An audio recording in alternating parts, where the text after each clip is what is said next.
राज्य में राजा धर्मपाल और रानी लीलावती राज करते थे। उनके दो पुत्र, जिनके नाम वीरेंद्र और शौर्य थे, तथा उनकी दो पुत्रियां थीं। एक बेटी का नाम अमावस्या था और दूसरी का नाम पूर्णिमा। पूर्णिमा, जिसका मुख चंद्रमा जैसा दिव्य था, वह सुबह से संध्या तक मंदिर में भगवान शिव की आराधना करती, गरीबों को भोजन देती, तुलसी को जल चढ़ाती, अपने माता पिता की सेवा करती थी। पूर्णिमा बहुत ही धार्मिक प्रवृत्ति की थी। वह हमेशा पूजा पाठ किया करती, गरीबों की सेवा करती और घर का सारा और सभी प्रकार का काम भी करती थी। लेकिन वहीं दूसरी ओर अमावस्या, जिसे राजसी ठाठ पसंद थे, वह दिन भर श्रृंगार करती, नौकरों पर चिल्लाती, पूजा को व्यर्थ का कर्म कहती। अमावस्या को पूजा पाठ में कोई रुचि नहीं थी। वह न तो पूजा करती थी और न ही कोई काम करती थी। लेकिन दोनों बहनें एक दूसरे को बहुत प्यार करती थीं, क्योंकि पूर्णिमा का स्वभाव बहुत ही अच्छा था। हालांकि राजा रानी का व्यवहार पूर्णिमा के प्रति अच्छा नहीं था। वे अमावस्या और अपने दोनों पुत्रों को ज्यादा प्यार करते थे। धीरे धीरे समय बीतता गया और राजा रानी के बच्चे बड़े हो गए। फिर एक दिन की बात है, राजा ने अपने बेटों का विवाह कर दिया और अब बेटियों की शादी की बारी आई। तब सभी ने राजा से कहा, अब इनका विवाह कर दीजिए। तब राजा ने कहा, हां, विवाह तो करना ही है। तब रानी ने राजा से कहा, महाराज, पूर्णिमा तो साधारण ब्राह्मण के योग्य है। इसे किसी गरीब के घर ब्याह दो। और हां, भूल से पूर्णिमा का विवाह किसी बड़े घर में मत करना, क्योंकि इसे तो भजन कीर्तन, पूजा पाठ और कहानियां सुनना पसंद है। अगर यह बड़े घर में गई तो यह सब नहीं कर पाएगी। इसलिए इसकी शादी किसी गरीब के घर में ही कर दीजिए। तब राजा साहब ने कहा, ठीक है। फिर से रानी ने कहा, महाराज, अमावस्या भी तो विवाह के योग्य है। अमावस्या तो एक राजकुमारी जैसी है। इसके लिए भी वर देखिए और दोनों बहनों का विवाह एक साथ कर दीजिए। तब राजा ने पास के गांव के राजा के बेटे के साथ अमावस्या का विवाह कर दिया और उसी गांव के एक गरीब किसान के बेटे के साथ पूर्णिमा का विवाह कर दिया। जब राजा ने रानी को यह बताया तो वह बहुत खुश हुई। मित्रों, अब राजा और रानी ने बिना किसी विचार के अपनी ही बेटियों के बीच पक्षपात किया। रानी के कहने के अनुसार अमावस्या का विवाह धनवान राजकुमार से हुआ। उसे सोने चांदी की पालकी, नौकर चाकर दिए गए। वहीं दूसरी ओर बेचारी पूर्णिमा को एक किसान के घर भेज दिया गया। उसे केवल एक पुरानी साड़ी और बस एक तुलसी का पौधा दिया गया। तब रानी मन में सोचती हुई कहती हैं, अब देखते हैं कि पूर्णिमा गरीब किसान के घर कैसे रहती है। क्या वह वहां भी पूजा पाठ करती है? देखते हैं भगवान उसकी क्या और कैसे मदद करते हैं। अब उन दोनों की विदाई हो जाती है। अमावस्या और पूर्णिमा अपने अपने ससुराल में चली जाती है। अमावस्या तो अब किसी महारानी की तरह अपना जीवन सुखपूर्वक और ऐशों आराम के साथ गुजार रही थी। वहीं पूर्णिमा भी अपने भाग्य और भगवान के भरोसे पर खुशहाल जीवन व्यतीत कर रही थी। अमावस्या का पति, जो एक राजकुमार था, वह भी बड़ा घमंडी था, किंतु पूर्णिमा का पति शांत और सुशील स्वभाव का था। अब कुछ दिनों का समय इसी तरह से गुजर जाता है और फिर एक दिन की बात है, अमावस्या ने अपने घर पर शिव चालीसा का आयोजन किया और इस आयोजन में उसने गांव की सारी महिलाओं को आमंत्रित किया।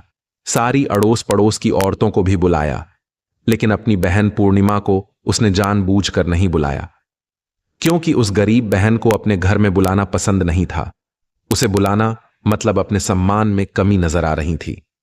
तब वहीं पूर्णिमा अपने दरवाजे पर बैठी थी तो गांव की औरतों ने कहा, अरे पूर्णिमा बहन, तुम्हारी बहन के घर शिव चालीसा का पाठ है, तुम नहीं जाओगी? तब पूर्णिमा ने कहा, नहीं, मैं नहीं जा रही, क्योंकि मेरी बहन ने मुझे नहीं बुलाया है। तब गांव की औरतों ने कहा, नहीं बुलाया तो क्या हुआ, पूजा पाठ है, तुम चलो हमारे साथ। वैसे भी वह तो तुम्हारी बहन है, उसने सोचा होगा कि बहन तो आ ही जाएगी, उसे निमंत्रण की क्या आवश्यकता है। तब गांव की औरतों की बात मानकर पूर्णिमा शिव चालीसा में चली गई। जब अमावस्या ने पूर्णिमा को देखा तो वह गुस्से से बोली, अरे, जब मैंने तुम्हें नहीं बुलाया तो तुम मेरे घर क्यों आ गई? अब जब आ ही गई हो तो चुपचाप एक जगह बैठी रहना, इधर उधर मत घूमना। तूने तो आज मेरी इज्जत ही मिट्टी मिला दी है। जरा देखो अपने आप को, कैसे वस्त्र पहने हैं तुमने। जाओ, उधर कोने में बैठो। और फिर उसने पूर्णिमा की गरीबी का बहुत मजाक भी उड़ाया।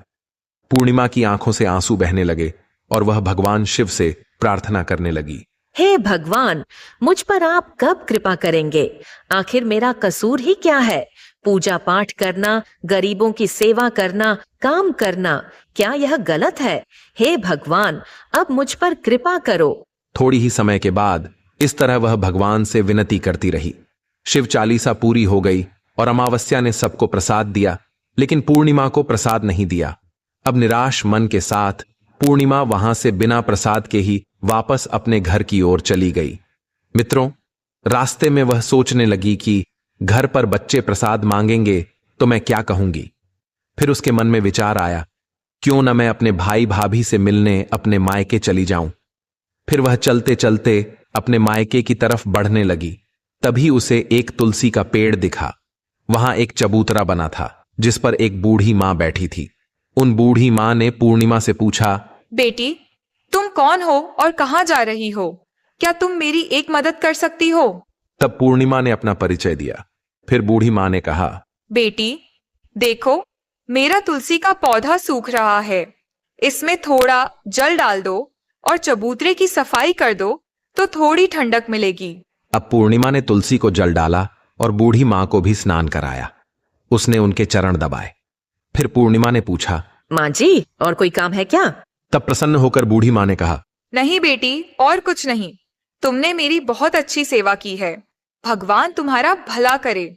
उन्होंने पूर्णिमा को खूब आशीर्वाद दिया और कहा, बेटी, जब तुम अपने मायके से लौटो तो मुझसे अवश्य मिलकर जाना। पूर्णिमा ने कहा, ठीक है मां जी, और वह आगे बढ़ गई। फिर चलते चलते रास्ते में उसे एक शिव मंदिर मिला। वहां भी एक चबूतरा था जिस पर एक बूढ़े बाबा बैठे थे। वे कोई और नहीं, स्वयं भगवान शिव थे। लेकिन पूर्णिमा ने उन्हें पहचाना नहीं और उन बूढ़े बाबा ने कहा, बेटी, तुम कौन हो?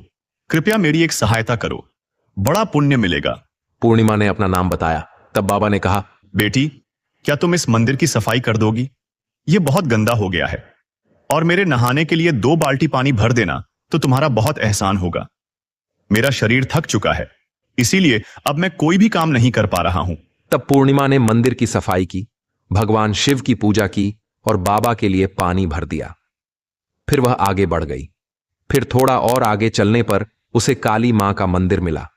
काली मां भी एक बूढ़ी मां के रूप में वहां बैठी थी। काली मां ने कहा, बेटी, तुम कौन हो? क्या तुम मेरी एक सहायता कर सकती हो? तब प्रसन्नता से पूर्णिमा ने अपना नाम बताया। तब बूढ़ी मां ने कहा, बेटी, यहाँ सब लोग पूजा पाठ करके चले जाते हैं, लेकिन कोई मंदिर साफ नहीं करता। देखो, मंदिर कितना गंदा हो गया है, जरा इसकी सफाई कर दो। अब पूर्णिमा ने मंदिर की सफाई की, मां का श्रृंगार किया और पूजा की। उसके बाद बूढ़ी मां को स्नान कराया और उनके पैर दबाए। फिर उस मां काली के रूप भेष में बैठी बूढ़ी मां का आशीर्वाद लिया और वह आगे बढ़ गई। फिर आगे चलने के बाद थोड़ी ही दूर चलने पर एक नदी मिली।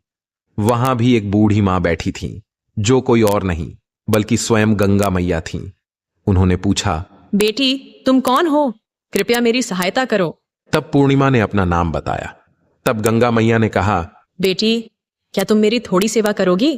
तब पूर्णिमा ने गंगा मैया की भी सेवा की और आशीर्वाद लेकर आगे बढ़ गई। अंत में वह अपने मायके पहुंच गई। जब उसकी भाभियों ने उसे देखा तो बहुत खुश हुईं। उन्होंने पूर्णिमा का स्वागत किया और कहा, वाह, क्या बात है बहन जी, आप बहुत दिनों बाद आई हो। तब पूर्णिमा ने कहा, हाँ भाभी, आज मन हुआ सभी को मिलने का तो चली आई। तब भाभियों के साथ मिलकर पूर्णिमा ने अपने मायके में भी सारे काम किए। उन सभी ने खुशी खुशी एक साथ भोजन किया और रात को अलग अलग विषयों पर बातें भी की। फिर अगली सुबह जब वह जाने को तैयार हुई तो भाभी ने उसे एक लाल साड़ी दी और कहा, इसे पहन लो और जल्दी जल्दी आया करो, बहुत दिनों बाद आई हो। तभी पूर्णिमा ने लाल साड़ी पहन ली और 16 श्रृंगार कर लिया और एक भाभियों ने एक थैला भरकर उसे सामान दे दिया। उसे लेकर पूर्णिमा घर से निकल गई। मित्रों, चलते चलते रास्ते में वही नदी मिली जहां गंगा मैया बैठी थीं। उन्होंने कहा, बेटी, आ गई? अपने मायके से क्या लाई हो? पूर्णिमा ने थैला दिखाया और कहा, माँ जी, मेरे भाभीियों ने कुछ सामान दिया है। तब गंगा माँ ने भी एक थैला निकाला और उसे पूर्णिमा के हाथों में देते हुए गंगा मैया ने कहा, बेटी, यह लो मेरी और एक छोटी सी भेंट। यह बहुत भारी है, मैं इसे कहाँ रखूंगी, लेकिन याद रखना कि इसे रास्ते में मत खोलना, घर जाकर ही खोलना। तब पूर्णिमा ने कहा, ठीक है माँ जी, और वह आगे बढ़ गई। फिर थोड़ी ही देर के बाद वहीं काली माँ का मंदिर मिला।